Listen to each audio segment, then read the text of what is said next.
let me ask you a question. Did you ever lie as a child? Well, just raise your hand. Let me see, like, how many people actually lied as a child. Yes, very good. Very honest group of people. So I know tonight is going to go well. Okay, so before I talk about how, so I've been working on this question that how children learn to tell lies for about 20 years. So interestingly, so when I came to U of T as a postdoc in 1994, and my supervisor, David Olson, said, Kang, there's a book you ought to read. And so I said, which book? He said, this is a book by John Austin. I don't know, some of you might have read. So it's How to Do Things with Words. And that book really made a tremendous impact on me, and it guided my research for a long time. So it's quite interesting. So my professor gave me just in passing this comment. And then what happened really was after I read it, I said, thank you very much, David, for introducing me to this book. Oh, he said, what a boring book it is. But it really made a great impression on me because it really speaks about a very different way of looking at lying and the communication in general. So that is, so typically we think about language or how we use words to speak sentences, to communicate with each other. We talk about something more formal. But John Austin basically says words are not any different from you are driving a car or use a hammer to nail a nail or drive a car from point A to point B. You are just using a tool to do things for you. So in communication, in language, you are basically is using words as a tool to do things for you. And lying then is really about doing deceptive things with the words. And that's how a child learns to tell a lie is basically learning how to use words to deceive others. So once you think about in this very simple way, it becomes very manageable for me as a researcher. And then so I have appropriate ideas from two people. One is John Searle with his work about intentionality. So I'm going to use his ideas very simplistically. Being a psychologist, not a philosopher.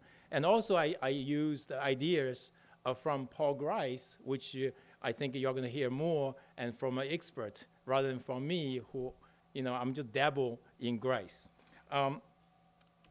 So now, when you look at any kind of speech act, so I came up with this table. Basically, it tells us how our intentional stances actually would categorize certain things as certain kind of speech acts. For example, if there are a number of intentional stances you have to think about a particular communication act. For example, you have to think about literal meaning, deeper meaning, your intention, the speaker's intention, the speaker's belief, and whether or not it's actually true in the real world. That's called factuality.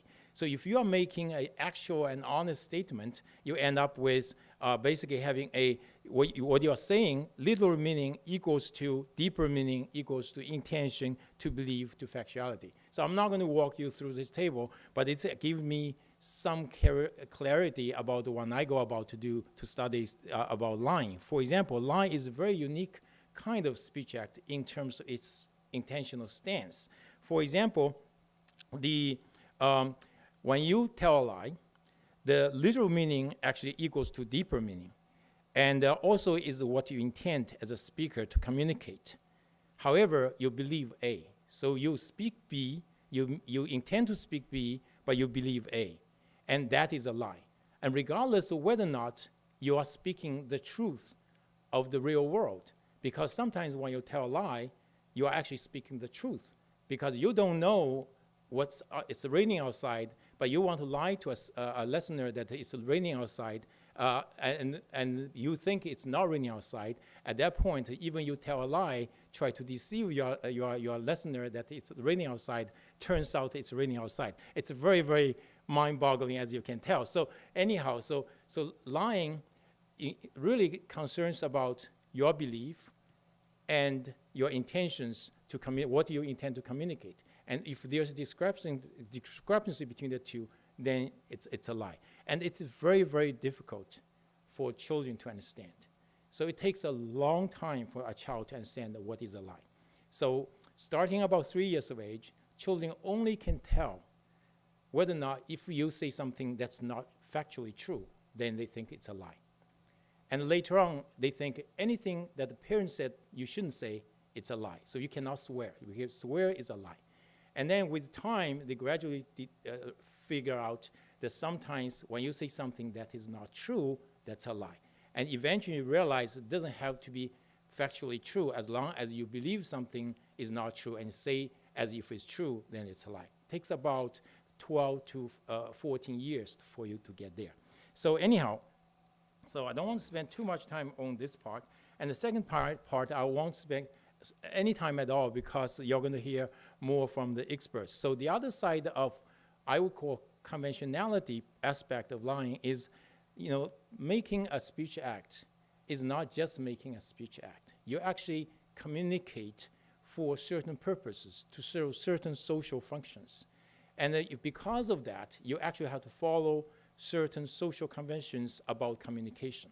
So I have made a list of these maxioms, and the most important one, according to Eve Switzer, is actually meta-maxiom of cooperation. That is, we make an assumption when we communicate with each other that you and I are going to communicate truthfully.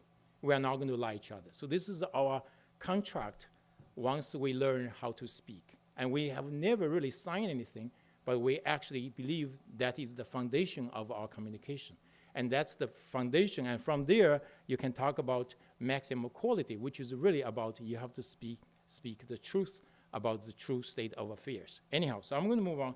So just wanted to show to you, so in my research agenda, so I look at a child as the center figure of my research. And I look at how children learn to tell lies by learning about the intentionality aspect of lying as well as conventionality aspect of lying. And then they put these two aspects together to make lies, to achieve whatever he or she wants to achieve in that particular situation. Of course, these kind of speech acts are going to be influenced by the social context in which the speech act is performed, as well as in the culture where such speech act is performed. So I'm very quickly to give you some ideas of what we have learned, that we can talk in detail about these things. So turns out there are many, many types of lies. And I used to call it my rainbow of lies. Because so the first kind of lies to benefit self is actually in the literature traditionally has been called black lies. And we found that about 2 years of age, kids learn to tell black lies. And then when I was in the US, when I talked about that, and people were very upset, so I no longer call it black lies anymore. And the next kind of lies are called white lies. These are the lies you tell to be polite. And we have found that 3-year-olds would spontaneously tell white lies. And the next lies, I call the green kind of lies, so lies to flatter, or sycophantic lies. And kids actually around 5 years of age begin to tell lies to basically suck up. And then next one is blue lies, so lies to protect a group. And these kind of lies children begin to tell about 9 years of age, but not in North America, but more in East Asia. And the reason it's called the blue lies are because the policemen are dressed in blue uniforms typically, and turns out they tend to lie a lot, and in the name of justice. And that's true, actually. So, because of that, people call it blue lies. So we studied this, and we found, kids in North America don't tell these kind of lies very much, but kids in Eastern Asian societies tend to do that. And finally, there are another types of lies called lies to be modest. That is when you have achieved something, and you have done something good. Instead of telling the truth about your personal achievements, you are supposed to lie about that. And this kind of lies are also told by kids and adults in Eastern Asian societies.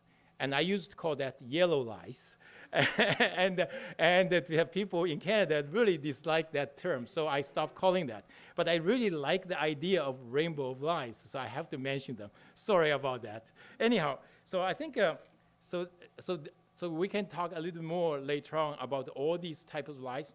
They do involve two aspects. One is the intentionality aspect. The other one is the conventionality aspect. So we can talk more about that. Thank you very much.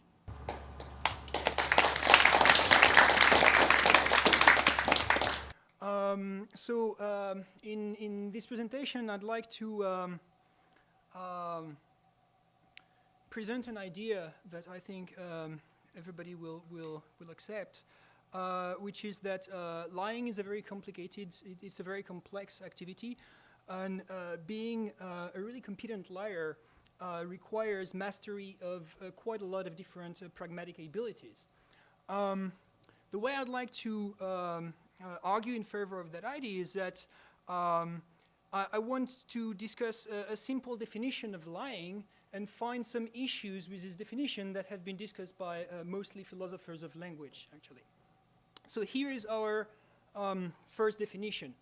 Someone A lies to another person B if and only if there is a proposition such that, well, A says that proposition to B, A believes that the proposition is false, and by saying that this proposition to B, A intends to deceive B into believing the proposition, right? That's a fairly simple definition of lying. Now, I'd like to find some issues with L1 and L3 in this definition. So let's look at L1, first of all. The question that I want to ask first is, what does it mean to say that A says that P? Is it that simple? And does our definition of lying, of saying, affect our definition of lying? So in order to see how we can ask these questions in an interesting way, consider this following example, which I borrowed from Duty's chapter of his dissertation, which is not published yet. So Hob baked everyone a batch of cookies, and Nob ate all of them before anybody else could eat any. And Hob notices that Nob has chocolate all over his face. Well, in a first example, Hob asks, "Did you eat all of the cookies?" And then Nob says, "No, I didn't." In a second example, Nob asks the same question, but Hob answers, "Well, I ate some of them." So the question is, in which version did Hob lie? Well, it's pretty clear that in the first version, Hob lied, right? I mean, he said something obviously false, namely that he didn't eat all the cookies, and he intended to deceive Nob. But in version 2, it's not so clear that Hob lied, right? Because literally what he said is that he ate some of the cookies. Of course, presumably, we understand from Hobbes' assertion that he didn't eat all of the cookies, but that's not what Hobbes literally said. That's something that he only implied. More precisely, this is a kind of inference that Grice called a conversational implicature.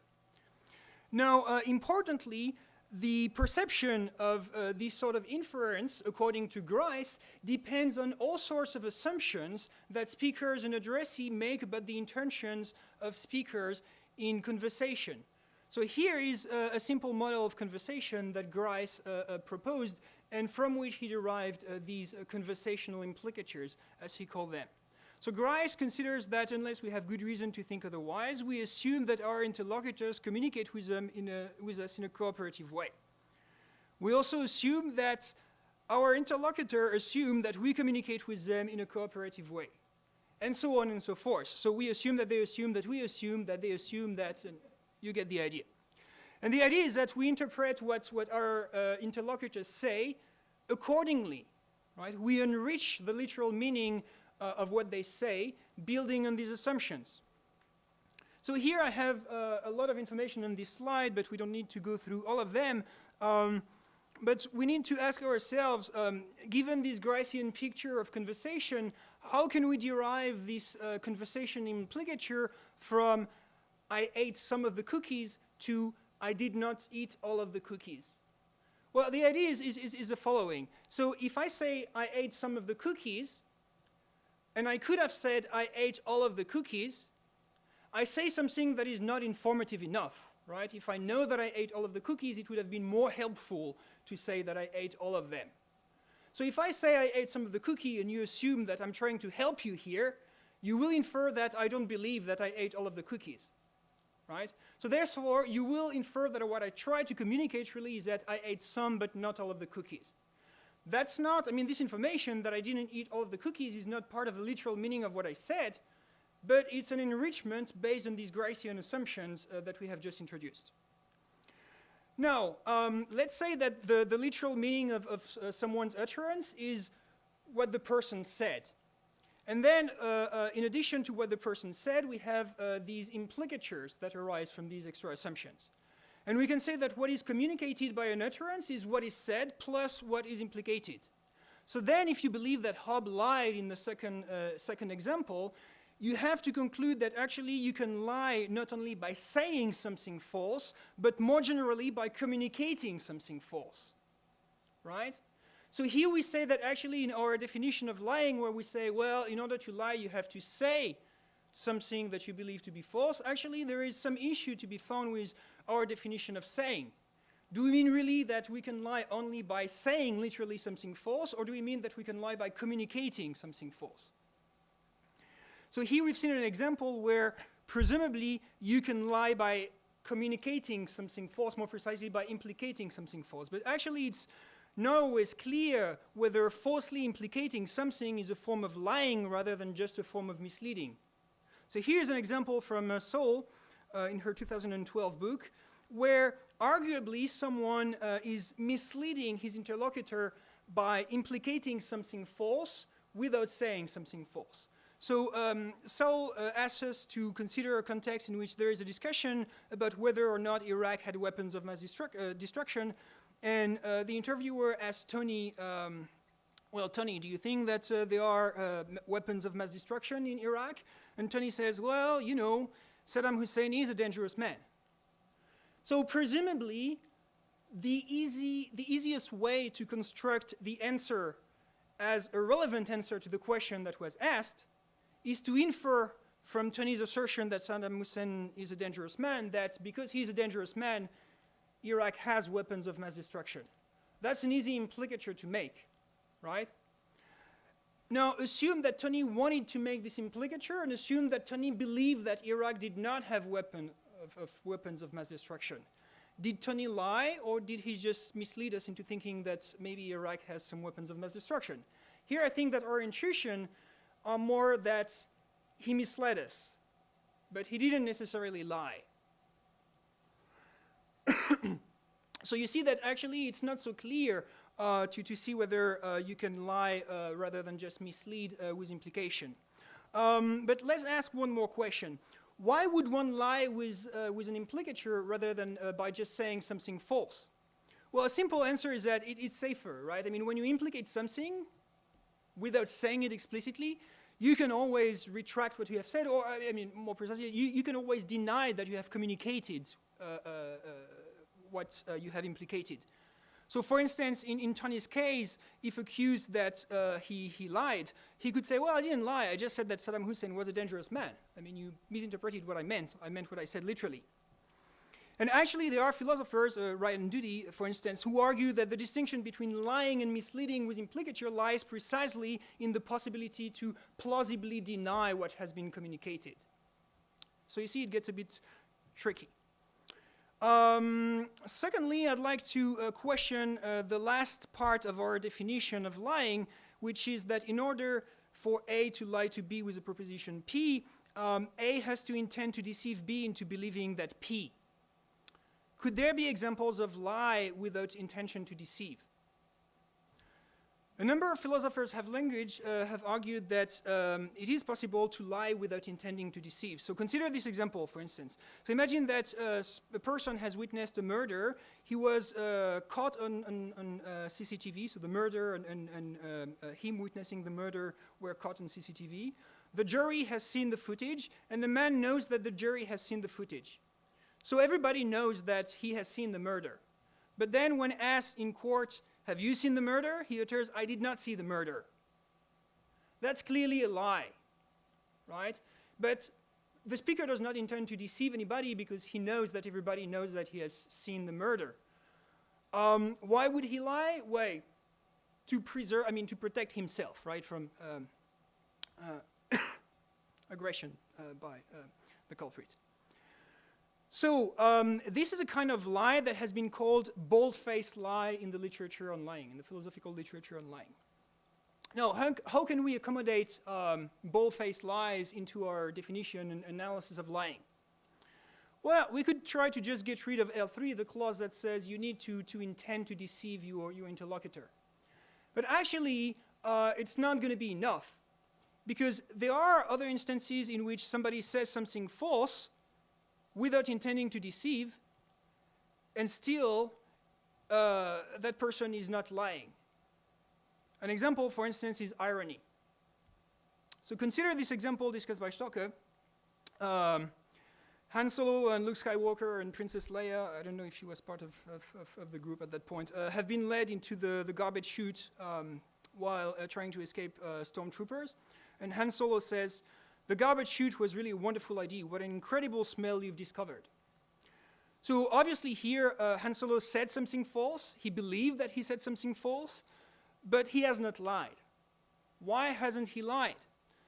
Well, presumably, although he said something false, he did not intend to communicate something false. Actually, he intended to communicate the opposite of what he has said, namely that the garbage chute was really a terrible idea, very, very bad idea, right?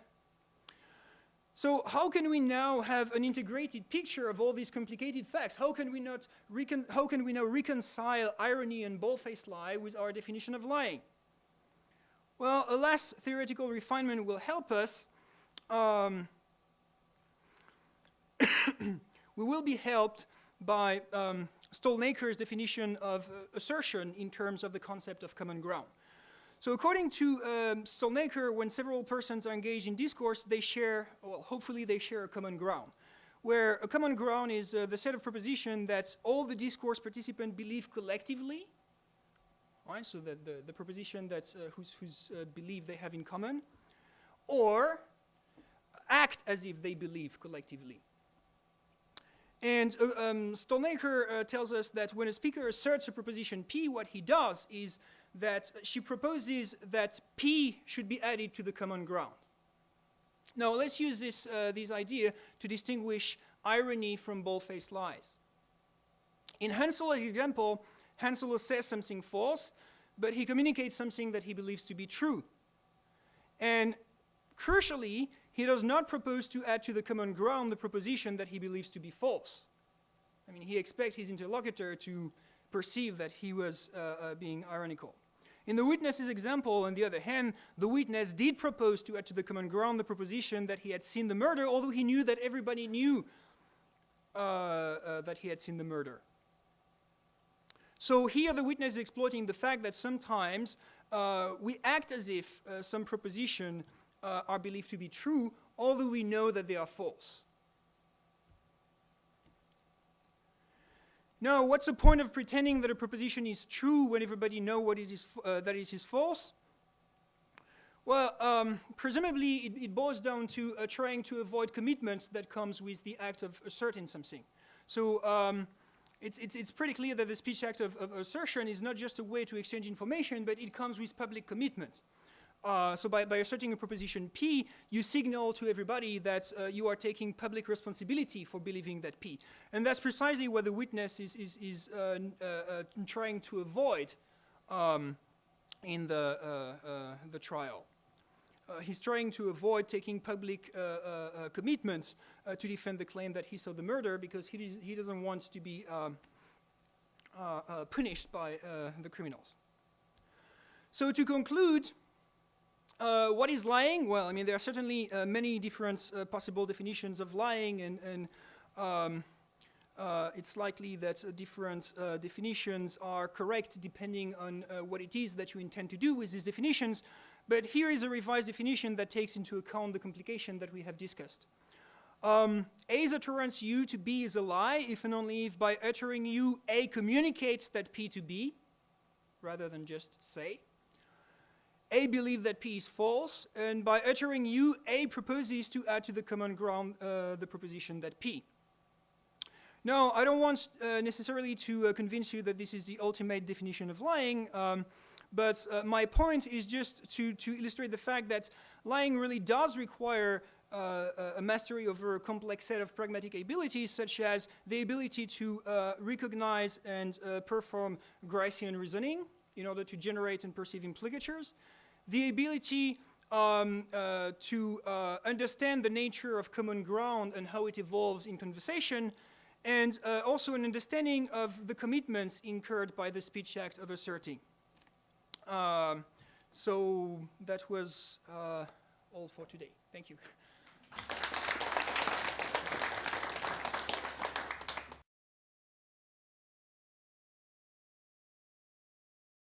Okay, so Guillaume, towards the end of your discussion earlier, there was talk of to lie you have to accept that there is some sort of common ground to the conversation, and I was wondering if that might be mirrored in the empirical work on lying, the developmental work, if the different ability for children to lie as they get older might be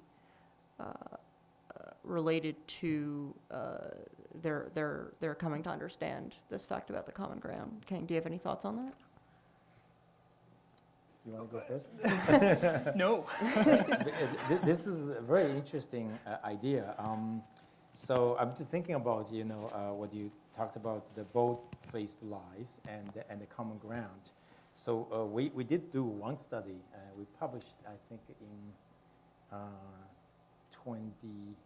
2000, possibly 12. So what we did was we want to know whether or not kids would lie in face of clear evidence. And so what we did was we put candies in a cup. And so a lot of candies in a cup. Then we put a plate on top of the cup. We turned it around like this, right? And then so this is our entrapment. So I put it aside. We start with a same kind of cup on top of a plate. We ask kids to guess what's inside the cup. So that if they get 3 in a row correct, they get a big prize. So the first one, let's say, start with a pencil inside. The child, of course, cannot guess. Then we give them a hint, this is something you use to draw something, to write something. Oh, it's a pencil. Yes, you're right. And then so number 1, so you got it right. Number 2, so let's say there's eraser in it. We tell them, the kids start to guess. Then say, okay, this is something you make a mistake, you want to erase something. Oh, eraser. Great, you got 2 right. And then say, now let's try the third one. But I'm sorry, I have to make a phone call. So we leave the room for 1 minute. And then during the minute, we say, don't touch the last one. Just think about what you think that could be. And then we leave the room. Of course, kids cannot resist temptation, so they lift it up. When they lift it up, the candies fell out. It fell out all over the place, right? And so now it's tough because the kids are very young. They are like from 3 to about 6 years of age. They had no idea how to do this because I didn't know how to do this. My wife taught me how to do it. And the kids just going crazy about this. So some of the kids just sit down and did nothing. And a few kids are very smart. They kind of swept the candies under the rug. And some kids actually just ate them all, so the majority of kids couldn't do anything. So they just sit down. And then we walked in. So the whole idea is, we thought, in this kind of situation, kids would tell the truth because the evidence is so overwhelming, right? So candy all over the place, nobody else is in the room. And when we ask them, what happened to the candy? Oh, I didn't touch it. It just fell out, or someone came in and knocked it over. And they never said that I did it. So I never thought that is a both-faced lie, but I think this is sort of like a both-faced lie. So I don't know whether you have anything to say about, these kind of lies. Well, I was wondering exactly the same kind of question. I mean, when I prepared the slides, I talked to several persons in the Department of Linguistics, including my colleague Meg Grand, whose niece went through a similar experience. I mean, she told me that she was playing with toothpaste in the bathroom, and she just did a beautiful spirally design with the toothpaste in the sink. And then she, when her parent came in, I mean, she didn't have the tube in her hands anymore, but they asked her, did you play with the toothpaste? And she was like, nope. I did not play with the toothpaste. And obviously, I mean, it's pretty obvious to us that there was enough evidence for everybody to conclude that she had played with the toothpaste. But I'm wondering, I mean, is it a failure to see that the parents will infer from the evidence that she had played with the toothpaste, or in that case that they had tampered with the pot? Or is it really a bold-faced lie where she knows that everybody knows that she has played with the toothpaste, but she will just refuse to admit it because she doesn't want to be punished? And yeah, I wonder, as a matter of fact, I wonder what it is. Yeah, I never thought about this situation in the way you describe it, which is very interesting. So it's really very helpful, Anna. You know, this is very helpful for me to think about my own studies in a very different light. You know, to answer your question, I'm thinking about this. You know, what would be the more likely scenario? That is, kids are saying that they don't want to get punished, even though they know that it's obvious they have done something wrong, right? So, and a lot of kids, when we ask them, you know, but you know, the candy's all over the place, and they sometimes just say, I don't know what happened. So I think maybe in that situation, I think they are more likely just say it to avoid punishment. Maybe to admit that the fact they have touched the cup would lead to some kind of negative consequences. So that's the only thing they care about. Therefore, they in knowingly telling a lie, knowing that the lie is not going to fly, but somehow they don't have to do it. So this would be one kind of idea I'm thinking about. I wonder to what extent this is related to your discussion of semantic leakage. Maybe I can ask my question, and then you can explain what you call semantic leakage to the audience, because you can probably do that better than I can. So in your discussion of semantic leakage, sometimes you analyze follow-ups on lies by kids, and so the kid has done something, and I don't know. She has looked at an object, and then you ask if the kid has looked at the object, and the kid says nope, I haven't. When she has, and then the kid says something as a follow-up that actually is inconsistent with the lie. So something, and this object is Elmo. Yeah. I wonder if this sort of semantic leakage, as you describe it, is always is not. I wonder if it's not due to an incapacity to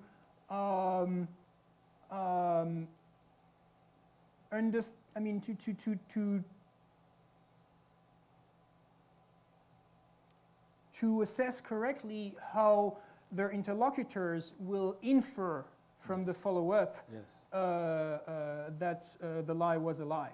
Yeah, this is another interesting. So I never thought about the semantic leakage in this way. So semantic leakage, the term actually, I didn't invent this. Well, we invent this, but the leakage idea came from way back in the 1970s. So basically, people were looking at when people tell lies, can you see leakages in their verbal and nonverbal behaviors? So we came up with this idea, when kids tell a follow-up lie, whether or not their follow-up lies are going to reveal their initial lies. So we called it semantic leakage. But I never thought from this kind of point of view, more like Gratian point of view of implicatures, whether or not the kids, when they say it, they didn't realize there's implied meaning in what they say, so therefore they fail it. I always took this from their own point of view. So anyhow, so our interpretation originally was like this. So maybe let me give you an example. So it goes like this. So this is my golden example. So we played a similar kind of game with the kids. So we put a toy behind the child's back, and we make the sound of the toy. So let's say it's a duck. So duck quacks. Then when you ask the child to guess what it is, the child says, oh, it's a duck. Great, number one, correct. If you do 3 correct, you get a big prize. And the prize actually not that big. It's like $1 from a dollar shop. But they think it's such a great thing. So the next one is a toy. Let's say it's a cat. It's a cat mouse. and the child said, oh, it's a cat. We always let them turn around to check to see whether or not they're correct.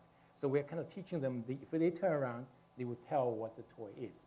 Then we bring out the third toy. We used to do Barney. Barney, the purple dinosaur. So, and then it's behind the child. And then we play a sound. But this time, the sound does not go with Barney.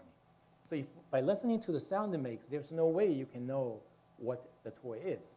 Then we say, oh, I'm sorry, I have to go to the washroom, or I have to take the phone call. We say, leave the room again for 1 minute. Within about 5 to 10 seconds, they turn around to peek. So it's very easy to get them to peek. So then we return, we cover up the toy, and then we ask the child, when I was gone, did you peek at the toy? The child said, no, I didn't peek. So that's the majority of the kids. And then, but the critical question is the next one. You say, okay, so what do you think the toy is? So typically, 2 and 3 year olds, they don't know anything about implicatures. So they would say, well, it's Barney. And they say, I just got it. How do you know? I just knew it's Barney. So they don't know how to dress it up. And then there are older kids. The older kids will say, I don't know what it is. It could be a musical instrument. And that makes sense. But that means they're going to lose the prize. But some kids actually are willing to do so. So typically, these are the kids who are about 6 and 7 years of age. And then there are a bunch of kids in the middle. So this is my golden example, 5-year-old. So she said, I don't know what it is, but let me, so we cover it up with a piece of cloth. So she said, let me touch it. So she put her hand underneath it, since she feels it. Oh, it's a Barney. Why? Because it feels purple. So she's trying, right? So she's trying it, but she does not know that, the listener is able to infer from what she says that her lies can be revealed. So actually, I had a question about that. In several of your papers, you discussed the extent to which children's theory of mind and the degrees of theory of mind affect their ability to lie. So I mean, you talk about first-degree theory of mind, second-degree theory of mind, the ability to attribute beliefs to another person, the ability to attribute to another person belief about beliefs about another person. I'm wondering to what extent in the literature of theory of mind, the ability not just to attribute beliefs to other person is discussed, but also the ability to recognize that the set of beliefs of another person has certain properties. For instance, closure under entailment, or so you have the ability to recognize not just that this person might have belief 1, 2, 3, and 4, but that this person might be able to put together belief 1, 2, 3, and 4 to deduce that 5. Yes. Is that something that is ever discussed in the literature? No, not at all. So that's why I feel like today I'm very lucky to have you here, because I never thought about lying from the listener's point of view. I always, I always measure things from the child's point of view, like what kind of abilities that's needed for them to do certain things. But I never realized, these are all kind of, we have never measured the children's understanding of the implicatures, for example, of their speech to the listener, right? Or whether or not they can make inferences about the listeners. They actually have different kind of belief states, and these belief states would lead them to new belief states, which we never measured. We always measure the child's understanding. So we did find, for example, as he mentioned, so the first order theory of mind, that's knowing someone has a belief and has a different belief is very crucial for your child to tell the first lie. So if you have this ability, you are more likely than other kids of the same age to tell a lie. So I'm talking about kids 2 and 3 years of age. And so that's number. So, and then second order lying. So that's second order theory of mind understanding. That is understanding beliefs can generate another belief. So the idea that, if I think, you think, it's raining outside. If the child is able to do that, then their lies are more sophisticated. So they wouldn't say something like, it's Barney. So they would kind of hesitate. They would dress up their speech in a way. But I never thought about, the idea is going from, how they think about others. I don't know, do you have any suggestions about how I can go about to probe kids' understanding, what kind of critical or the implicatures or critical belief stances of the recipient. I don't know if I should make suggestion about the design of psycholinguistic experiment in public. Usually I take a risk when I do that with my colleagues, but well, I mean, I assume that experiment in which you make clear that, so I mean, that would presuppose that the kid already is able to attribute beliefs and possibly false beliefs to another person, but setups in which it's made clear to the kid that some person has belief A and some person has belief B, and then they're asked if they think the person believed that C, where C can be entailed from A and B, but not from A on its own or B on its own. But that's a pretty abstract. This people have done similar stuff, never tied the two things together. So, for example, I think Perner and Wimmer did a study in 1989-ish. So they actually published something, but with much older kids. Basically, the idea is, so if I tell you a lie to you, and you unknowingly tell the same lie to Jesse, the question is are you lying to Jesse? So kids about 10 years of age tend to assume that you are lying too, even though you unknowingly pass along the untruth to Jesse, but still because you are giving him something that's not true. But the same kids are able to know that believing something is not true and is true and telling it incorrectly, it's okay, it's not a lie. So which is very strange to me. So do you have any ideas? This would be something I would use to measure our kids' understanding of beliefs that's derived from another belief. If I go back to your talk, right? Yeah. So there is something I have tried to avoid, which is now kind of rekindles my interest.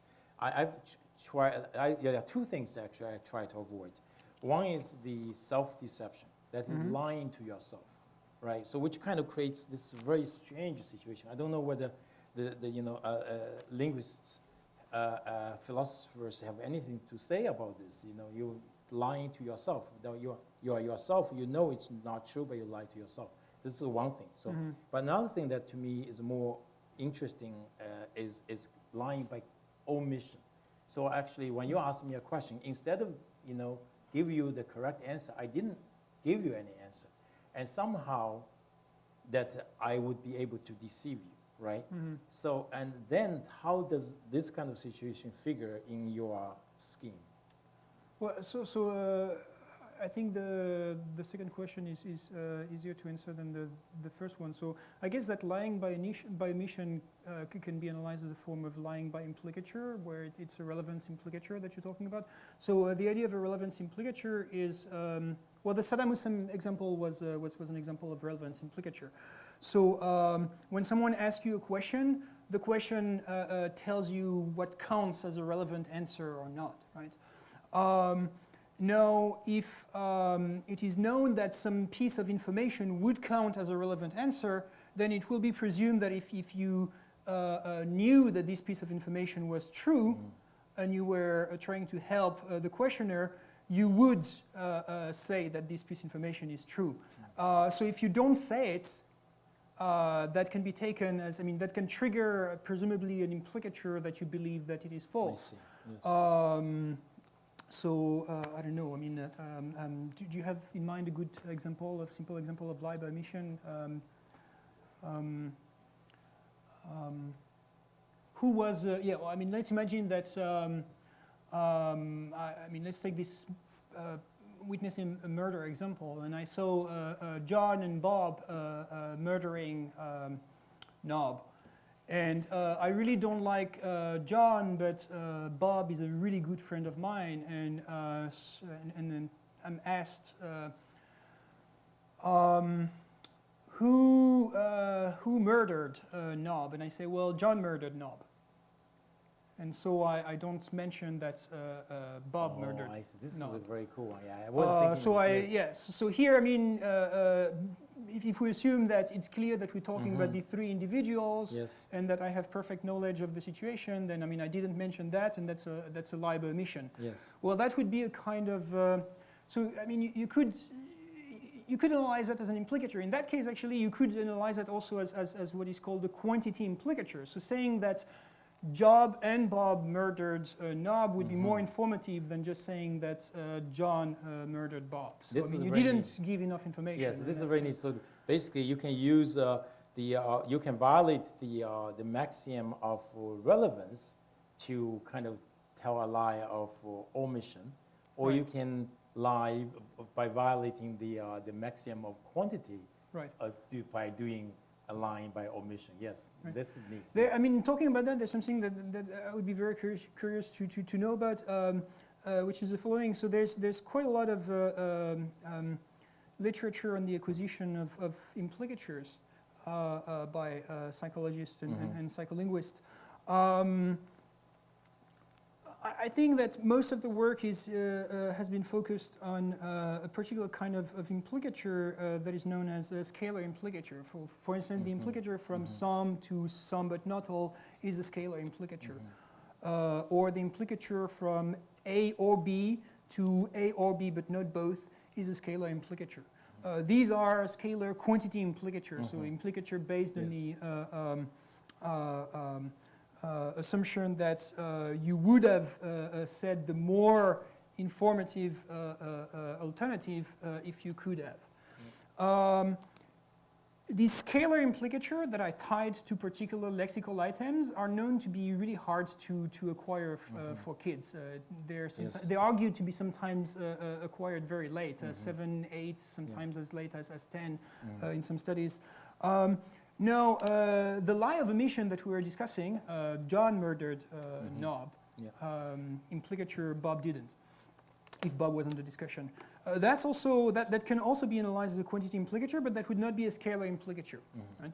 That would not be an implicature based on alternatives between lexical items, some versus all, or versus n. Yes. Yes. And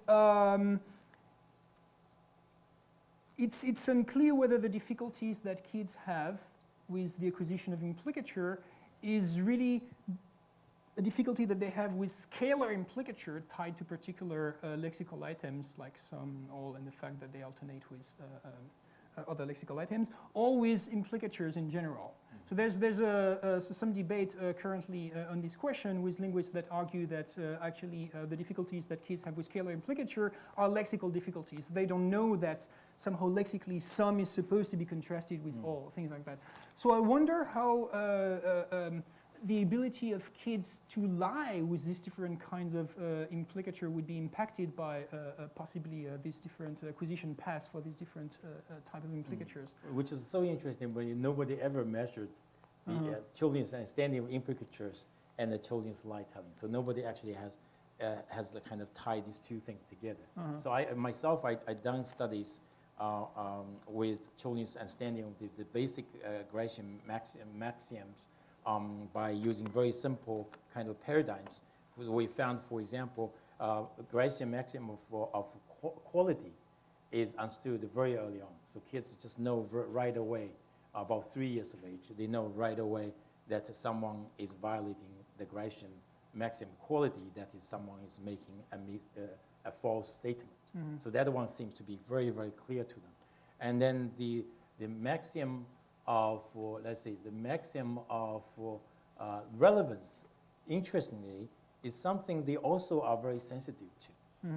So they kind of know right away. So there's a debate in the developmental literature. I think Greg Chambers may tell us more about this. So basically, there's a debate about the idea whether or not the maximum of relevance is this like a meta-maximum that encompasses everything. Because the ages of acquisition for the two are the same, about 3, 4 years of age. And the maximum quantity, however, that is, you say as much as you need it, turns out to be very late acquisition. Like kids love someone speak more than needed. So for I don't know why. So they just, if you have one person speaks precisely, the other person speaks more than needed, but it's about the same thing, they like the person who speaks more. So they seem to have a preference for the violation of maximum, the maximum of quantity. So the manner is difficult one, but some, the manner, there's a tremendous amount of research on the children's sensitivity to the violation of maximum manner. And some people believe, young kids can understand it. Some kids believe they don't. I think Greg Chambers probably knows a heck of a lot more than I do about this. So I remember the question that I wanted to ask you. So it's a question about risk taking. So when you decide to make a lie, you're taking a certain risk, right? I mean you could be caught and punished, and presumably there are several factors that condition whether you will ultimately decide to lie or not. Yeah. One of which is whether you think that the lie that you will make will be credible or not. And there is some work in pragmatics. So Bob Stolnaker recently published a paper on cheap talk and credibility that discusses how speakers assess whether what they say is credible or not, and it's incredibly complicated. It's a form of game theory. I mean, he argues for, he pushes an analysis in terms of game theoretic reasoning about the communicative intentions of the speakers and her addresses, and it is really terribly complicated. I'm wondering if this is an aspect of lying that has been studied in developmental psychology, the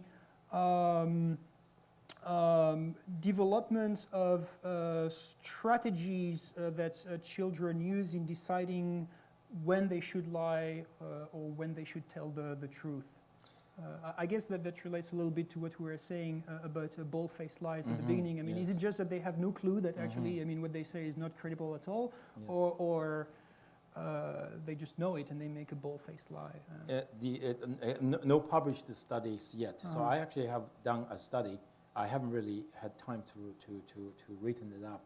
So, but I'll only ask half of your question. So basically, it's whether or not when children tell lies, they are making a decision to take whether or not they are winning the pros and cons, whether or not they treat it like a game, using a game theory kind of idea to make a decision to see what's the cost and what's the benefit. And turns out they do, at least for 5-year-olds. So these are the only age group we have looked at. So what we did was we just, remember the Barney setup. So exactly the same setup. So, but before the child, so basically in that study we said, if you get 3 toys, guess the identities of the 3 toys correctly, you get $1. However, if you have peeked, you tell me the truth, you also get $1. So the idea is now the gain and so the gain and the cost are the same. Which one would you choose? And turns out kids would choose to lie. So basically, they are not, so the exchange rate, I call it lying exchange rate is not equal. So then they say, this condition number 1. The condition number 2 is we give these kids, the same 5-year-olds, different 5-year-olds, $2. And in this case, their lying rate dropped down substantially, but not dramatically. So it dropped significantly, but not dramatically. But if you give them $3, so now it's 3 to 1. So if you tell the truth, you get $3. If you tell a lie, you get $1. In this situation, they tell the truth more likely. 80% of them will tell the truth. So basically going from 80%, one is a 1-to-1 exchange rate. The 80% of kids will lie when it's 1-to-1 exchange rate. But if you give them a 3-to-1 exchange rate, and they would more likely to tell the truth, 80% of the kids. So and then we say, wow, this is interesting. But we did a study in China. So we thought maybe these kids know because Chinese kids, stereotypically, they may know how to do, subtractions, additions. I say, 5-year-olds. So maybe we just, make it the whole thing more complex. So we increased the base rate to $4. We go, $4. And then we do $4, and then you increase by $1, $2, $3. You just do it systematically. And turns out the kids also change their lying rate accordingly, but not using subtraction. They don't look at the absolute values. 1 to 1 is 0, so they choose to lie. 3 to 1 is $2 advantage, so they choose to tell the truth. They don't do that. They actually compute a ratio. So if the ratio is above 2.5, they would tell the truth. If the ratio is under that, they will lie. So they really calculate. And then, so we thought this is so strange, so we increased to $10. And they still do exactly the same thing. That cost us a fortune to do the study. but you can see like they are so calculative. And then we also assess the ability to do divisions and multiplications. They couldn't do it. So there's something innate in them about these ratios they are very sensitive to, and then they manipulate. But this is only about the risk-taking side. So Right. not about how they consider. And the risk-taking side, that does not take into account the likelihood that the lie will be perceived as a lie, right? Yeah, that's So exactly. I'm wondering to what extent also it could be fun to do experiment with, for instance, puppets. And the question is, do you think that puppet 1 should say this proposition, which is a lie, Yes. given to puppet 2, Yeah. given that puppet 2 has some evidence Yes. that actually is false, and Yes. varying the degree of evidence, Yes. and seeing, how they assess Yes. the interest Yes. for puppet 1 to lie to puppet 2. Yes, so that's, this is the an excellent kind of idea. thing. Actually, the entire area to me is very, very important. So, when we study lying, so there are actually 4 areas of lying, development lying you can study. The first one is the development of the concept of lying. The second one is the development of moral judgment of lying. The third one is the development of lie telling. And the last one is the development of lie detection. That is children's ability to sense others are lying to them. So this will That's be also this an area. area where, yeah. But unfortunately, so whenever I open up my lab for students, nobody wants to touch that. They want to study how kids tell lies. They don't care about how kids perceive others' lies. So if one of the students are interested, you can do that. So I need a victim to spend the rest of their life to look at how children perceive others' lies. It's actually very nice because this is looking at gullibility of kids, right? And kids' ability to trust others. This is actually a very interesting area, but somehow just the EOT students, graduate students don't want to do that. So. I was actually surprised by what you said in your presentation, that apparently very young kids tend to over-generate